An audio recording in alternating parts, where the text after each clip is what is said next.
আসসালামু আলাইকুম। আমি মোহাম্মদ রাসেল হোসেন। তো আজকে খুব দুঃখজনক মন নিয়ে কিছু কথা বলতে চাই। আপনারা সবাই ভিডিওটা শেয়ার করেন আর কমেন্টে জানায়েন কার কি মতামত আছে, কার কি অভিযোগ আছে, আপনারা একটু কমেন্টে জানায়েন। বাংলাদেশের প্লেয়াররা যখন বাইরের রাষ্ট্রে খেলা করতে যায়, তো বাইরের রাষ্ট্রে খেলা করতে গেলে ফেরার সময় বাসার জন্য তাদের ফ্যামিলিতে যারা ছেলে মেয়ে আছে, বউ বাচ্চা আছে, এদের জন্য প্যাকেটকে প্যাকেট গিফট কিনে নিয়ে আসে। অথচ বাংলাদেশের জন্য এই পর্যন্ত কিছুই আনতে পারেনি।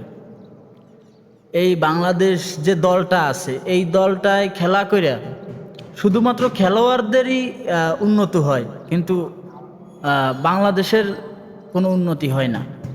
খেলা করে শুধুমাত্র প্লেয়াররা খেলা করে শুধুমাত্র দলের উন্নত হয়, প্লেয়ারের উন্নত হয়, প্লেয়ার কোটিপতি হয়, কিন্তু এই দেশের দুই পয়সার কাজেও আসে না।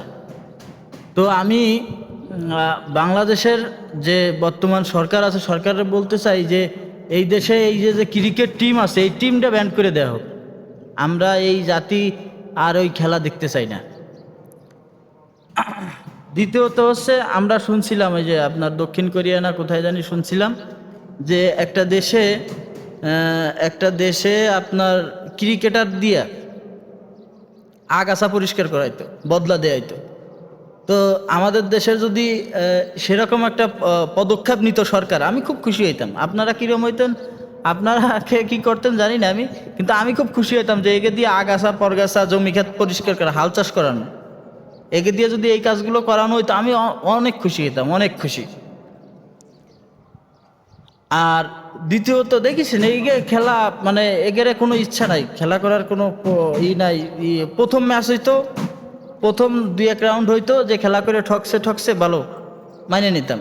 ইন্ডিয়ার সাথে ঠকছে আমরা মানতাম, যেটা ইন্ডিয়ার সাথে ঠকছে মাইনে নিলাম। কিন্তু এই যে ম্যাচ জিতা ম্যাচ ঠকলো, তাতে মনে হয় যে এগে কোনো খেলা করার ইচ্ছা নাই।